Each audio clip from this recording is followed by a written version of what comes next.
On June 22nd, 2016, he uploaded his first video on YouTube. And with his third upload, he gained thousands of subscribers overnight. Now 9 years later, he has 42 million views, 2 YouTube channels, a podcast, but he still hasn't shown his face. And that won't change today. But before faceless YouTuber was even a word, he created thoughtful content that connects with people.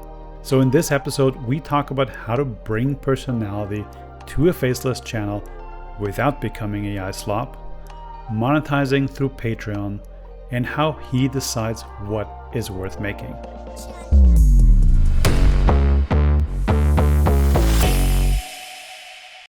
Tapakapa, it's so nice to see you in person, not as a stick figure. I think you're one of the most interesting creators in Austria. Thanks, that's great to hear. Because you don't necessarily fall into what people think of when they think of a YouTuber. Yeah, that's true. You make educational content that is animated, and you have managed to create a channel that doesn't revolve around your personality, but it is still getting a lot of attention, and you're able to hold attention with your videos, even though they are, obscure topics like Vienna tram lines, flags, potatoes. Yep. How do you make people care about this kind of thing? Like, if I would pitch it to somebody, they would go home. We don't need you. Yeah, no way. Yeah. It's not going to work. For the first few years, I think I didn't really think too much about that kind of stuff. I just made my videos. I made things I thought were interesting.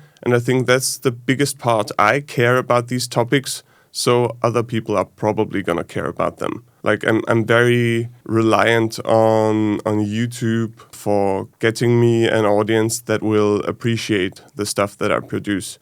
I really just try to make the best videos I can make and, talk about things I find interesting. And, chances are if you care about the things, someone else is going to care about it. Like, there are billions of people in the world. Someone will have some interest in the stuff you're talking about. Yes, that is a good reminder to have, that it doesn't matter how specific your interest is. There's always somebody else interested in that. But it's not just, you're not just creating one viral video that like magically captures somebody's attention. You have people coming back to your content. And I see that in the comments, and I mean, you see it in the Patreon. People are there for you, but not for you. Like, not as a person, but as a character of Tapakapa. Yeah. I always thought that it's important to give the videos a kind of personal touch. So I've tried to do that very consciously. But yeah, I never wanted it to be about me as a person, because, for one, I don't think I am all that interesting. Like, I just don't think people can be very interesting, but I never like to focus too much on the people themselves, but more on what they do, on their values, on, more on the action, not on the personal attributes. But that is a question I come across quite frequently of people who want to start a faceless channel or want to present themselves in some way without showing their face. And that's like always the question that comes after that is, how do you still show personality? There are so many possibilities. It's pretty much everything that is not directly about you. Like, you can do it in, background music. You can do it in illustrations. You can do it in the writing, which I tend to do a lot, to put in little jokes and like to use kind of quirky terms and phrases. Mix-upability. Instead of just going straight for the thing everyone knows and understands, to go a bit, take more of a scenic route. Because, for one, that's just fun for me to do, and it gives it more personality. But also, I think it's a way to keep people focused, because they don't get exactly what they thought they would get. It's a bit more, if you put a puzzle in front of somebody, they are probably gonna care a bit more about the thing because they have to work with it to kind of understand it instead of just getting the full picture as it is. You just glance down, okay, there's the picture, got it, and you're off to the next thing. But if you give them a puzzle, it kind of pulls the attention towards that. So interesting. Yeah. Because that's kind of like, I don't know, almost the opposite of like what Mr. Beastification is, right? The like, here's picture, more picture, more picture, more picture, more picture. And you just like, you're not trying to overload them with information, with stimulation, and just like give them little bits to like work it out themselves. Yeah. And keep them engaged that way. I have consciously toned down the amount of illustrations I use in videos over time because I thought they were too much to grasp it doesn't really settle if it is too quick. And it might be, dopamine receptors firing and you have that effect, of course, but you don't actually have the understanding that I want you to gain. So that's why I've taken a lot of that stuff out. And also I don't use a lot of text. If I use text, it's one phrase, one word while I'm saying that word. It's an amplifier, but doesn't go against the thing I'm saying. Because, try reading while also listening to the radio or something. It just doesn't really work. You just get word salad. Yeah. So that's something I consciously try to avoid. Do you feel like that's something you see in your comment section, in your community, that people appreciate that in this, where we are now with like oversaturated content? I think there is appreciation there.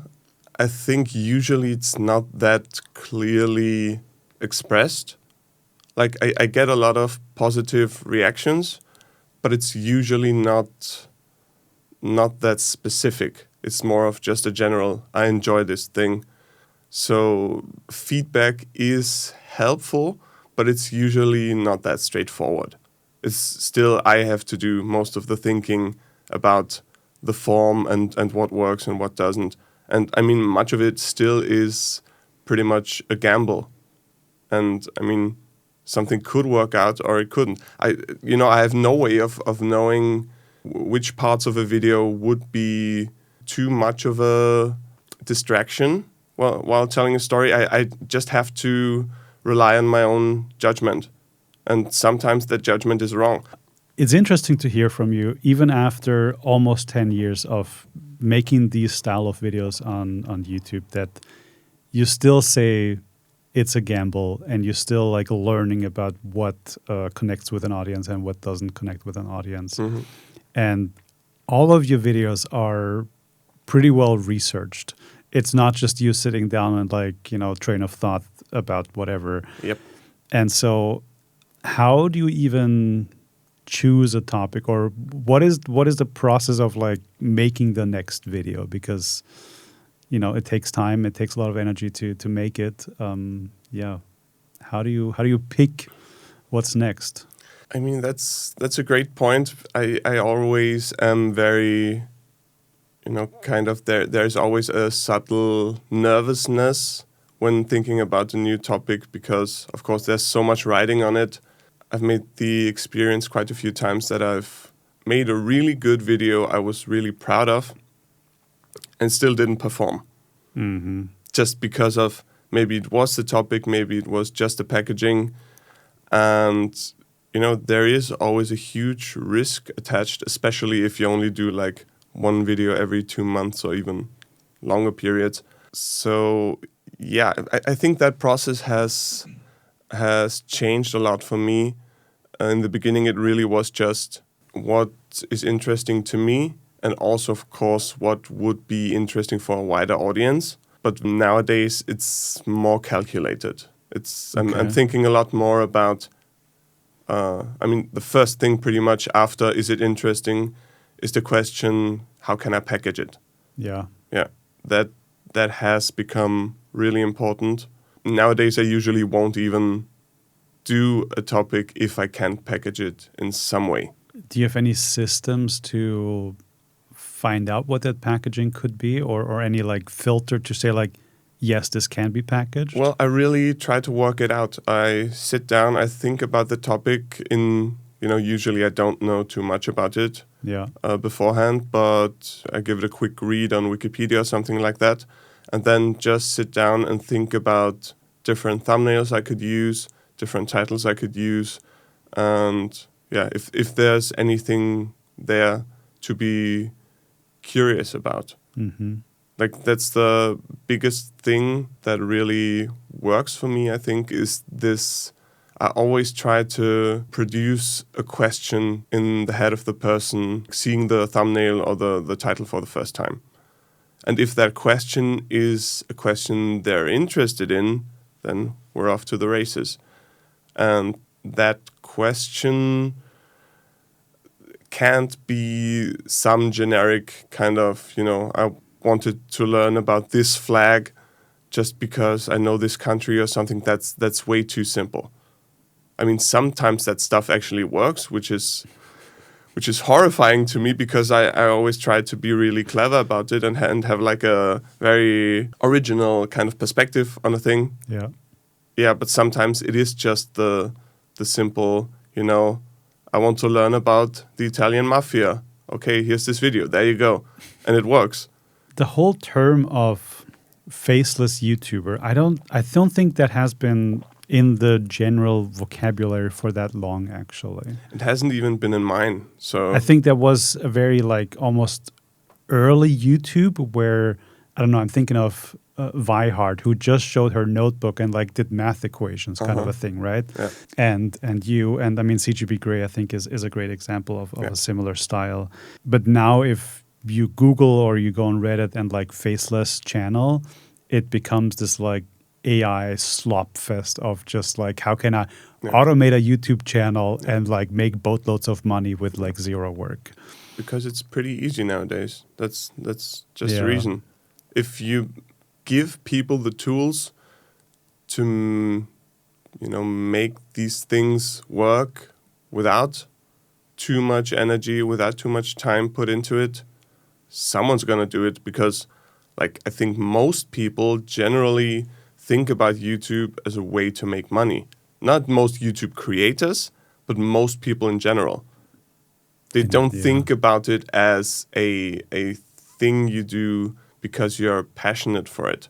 It's to gain fame, to gain money, to gain clout, whatever. Yeah. So, of course, lots of people will jump on that train. If they already thought about YouTube in that way, of course, they're gonna then use those tools when they're available.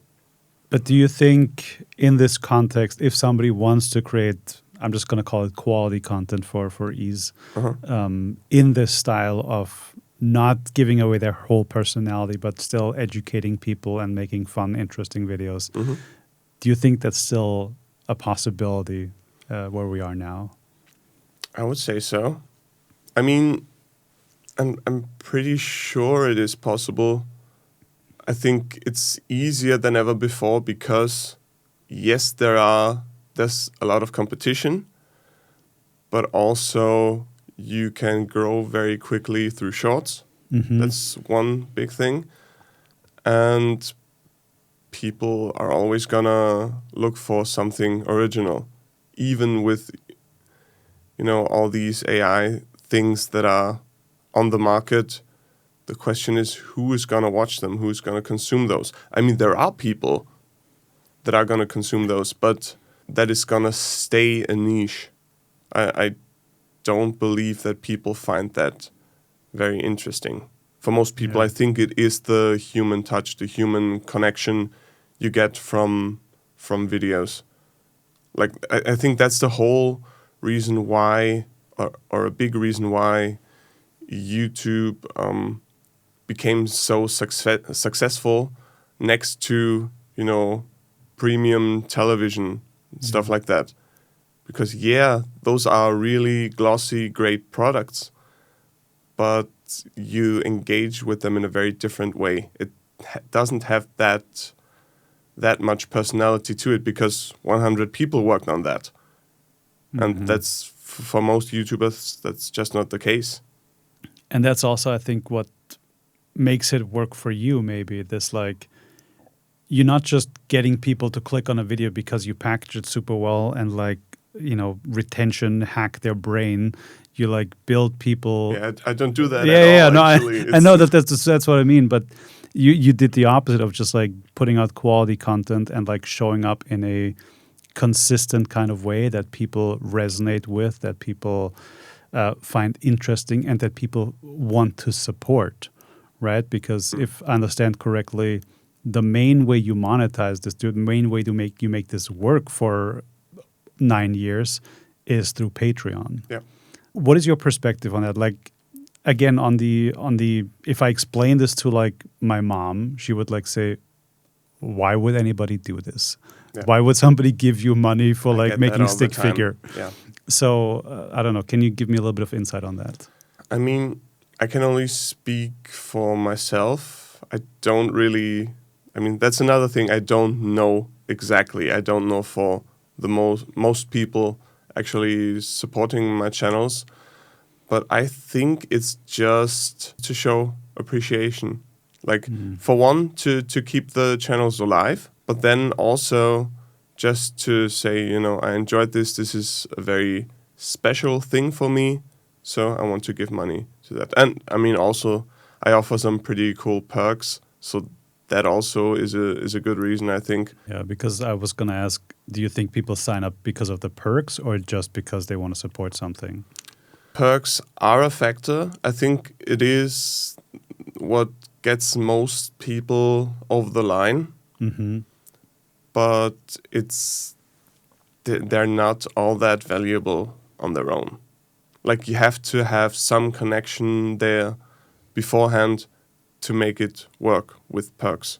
Otherwise, it's just someone doing something for you. Just some illustrations you get, some video scripts. Like, why would you care about that? You only care about it because you already have some kind of you're already tied to the channel. You're already connected to it in a way. Do you think having that Patreon community, I'm going to call it, helps in making the channel more sustainable? Oh, massively. Without that, I probably wouldn't be doing this job anymore. I think just because there are so many ups and downs, there is so little steady income. You just have way more security in what you do. You can pay your bills. You know that if there is going to be a decline, it's going to be a pretty slow decline. It's not going to be gone from 1 second to the next. It is really important income-wise, but it's also important it gives me a bit more. It's a great mirror, I think, to see where I'm at with my fans, subscribers, whatever, with this community, with those people who enjoy my videos. Because if so many of them are willing to pay for little perks that don't mean all that much, that means they really appreciate the videos. Now, if somebody is watching who wants to create a YouTube channel without like spilling their whole personality online or just doesn't want to show their face or whatever it is, but they have not taken that first step, what would you tell them? What's your advice? I mean, the most important thing and something that's getting overlooked a lot is just to find something that you actually enjoy talking about, producing, reading about, whatever, because you're gonna have to put lots and lots of hours into it if you want to make it work. So if you don't really, really, really enjoy it from the get-go, it's not gonna pan out for you. Quick success can give you a real boost. Like for me, it was like my third video, I think. Like I gained thousands of subscribers pretty quickly. Mm-hmm. That can be really important to you, but also you have to think about the long term. If you just search for the next viral hit, you might find it. You might get a formula that works, but you're probably not gonna enjoy it all that much. And for me, it's just keep the joy in the whole thing going. Otherwise, you're just gonna give up. Because I mean, to be very frank, other jobs can be way easier, and you get more money out of it. So it wouldn't make any sense if you didn't really enjoy it. With that in mind, with the longevity you have, with the community you have, with what you just said, what does success actually look like to you? What does that mean to you? Success to me is just being able to do this for pretty much the end of time. Mm-hmm. So you have some financial stability. That is really important. And beyond that, just, people generally being interested in what I'm doing. I never really aspired to, get millions of subscribers and, meet all these other famous YouTubers or whatever. Mm-hmm. For me, it really was just, I want to keep making videos. I want that to be my job forever, pretty much. And as long as I can keep that going, I think I'm successful. Love it. If people want to know more about you, want to find you, what's the best way to stay in your orbit? Just, search for Tapakapa. And I think it's a pretty up. easy name to find. Actually, let me spell that, because a lot of people don't get it at first try. So it's Tapakapa. All right. We'll put all the links down in the descriptions. Thank you. But yeah, thank you so much for taking the time. This was really It's been insightful. fun. Hey, if you're new here, my name is Valentin. This show is called Orbit for Creators.